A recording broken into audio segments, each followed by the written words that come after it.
বিসমিল্লাহির রহমানির রহিম। পরম করুণাময় আল্লাহর নামে শুরু করছি।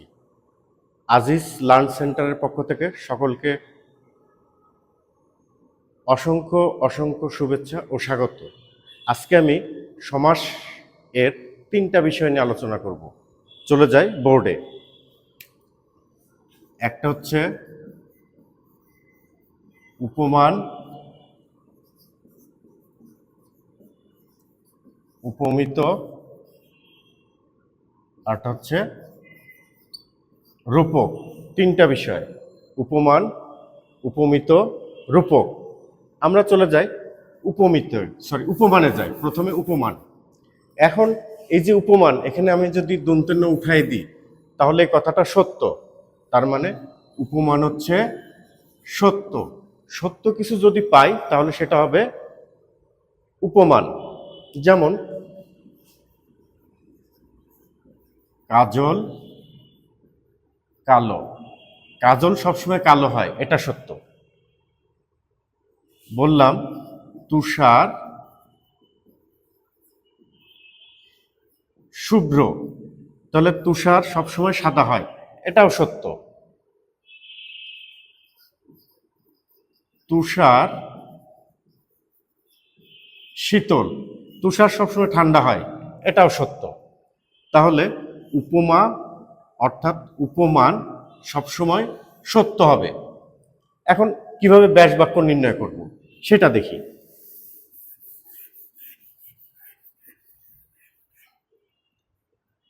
এই উপমানে মাঝে হবে ন্যায়, মাঝে হবে ন্যায়। এখানে পূর্বপদ, এখানে হচ্ছে পরপদ। তার মানে আমি যদি লিখি তুষার শীতল, তাহলে এটা হচ্ছে পূর্বপদ, এটা হচ্ছে পরপদ।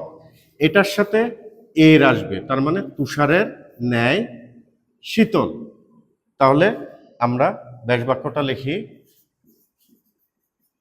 তুষারের ন্যায় শীতল, তুষার শীতল। ঠিক একই রকম ভাবে যদি বলি যে কাজল কালো, তাহলে কি কাজলের ন্যায় কালো। এরকম আরো অনেক অনেক উদাহরণ আছে।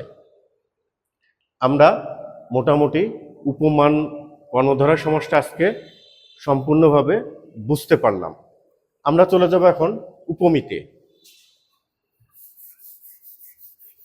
হ্যাঁ, এতক্ষণ বোঝাচ্ছিলাম উপমান, এখন চলে আসলাম উপমিতে। উপমিত, এই তটা যদি উঠিয়ে দিই তাহলে উপমি, এই শব্দ কখনো শুনেছি? না, এটা হচ্ছে মিথ্যা। তার মানে যদি মিথ্যা থাকে তাহলে সেটা হবে উপমিত। কি থাকলে? মিথ্যা থাকলে। এখন চলে যায় উদাহরণে। বললাম চাঁদ মুখ, মুখ কি কখনো চাঁদের মতো হয়? হয় না। তারপর এটা আমরা বলি, তাহলে এটা হচ্ছে উপমিত। এটার ব্যাস বাক্য করার নিয়ম হচ্ছে মুখ চাঁদের ন্যায়। মুখ কার ন্যায়? চাঁদের ন্যায়। যদি বলি পুরুষ সিংহ,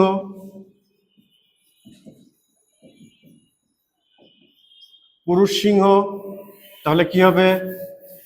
তাহলে হবে পুরুষ সিংহের ন্যায়। সিংহ কিন্তু পুরুষের ন্যায় হবে না, পুরুষ সিংহের ন্যায়। পুরুষ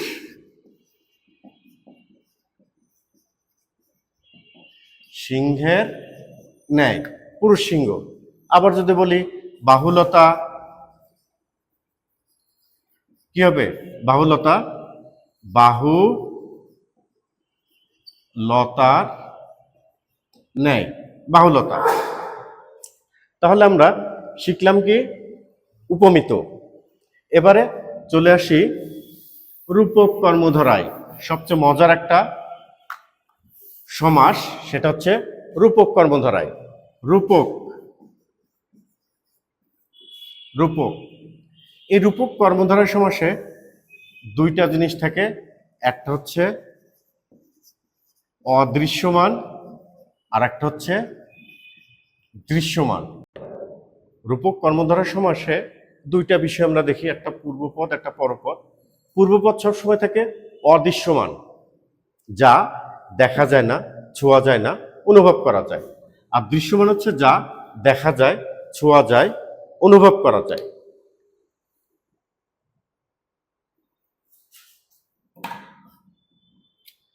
যেমন মন, মাঝি। মন মাঝি, তাহলে মন নিশ্চয় দেখা যায় নাকি যায় না? মন দেখা যায় না, অদৃশ্যমান, অনুভব করা যায়। কিন্তু মাঝি, নৌকার মাঝি, সেটা দেখা যায়। তাহলে এটা হচ্ছে রূপক কর্মধারয় সমাস। এখন আমরা এটার ব্যাস বাক্য নির্ণয় করব কিভাবে? পূর্বপদ রূপ পরপদ, তার মানে পূর্বপদ যোগ রূপ যোগ পরপদ। তার মানে আমি বললাম যে দুধসাগর, অথবা এটার থেকে আরো আরো মজার হচ্ছে যে বিষাদ সিন্ধু, বিষাদ সিন্ধু। এখন এই বিষাদটা চলে আসবে পূর্বপদে, মাঝে রূপ, তারপরে সিন্ধু। তার মানে কি লিখবো? বিষাদ রূপ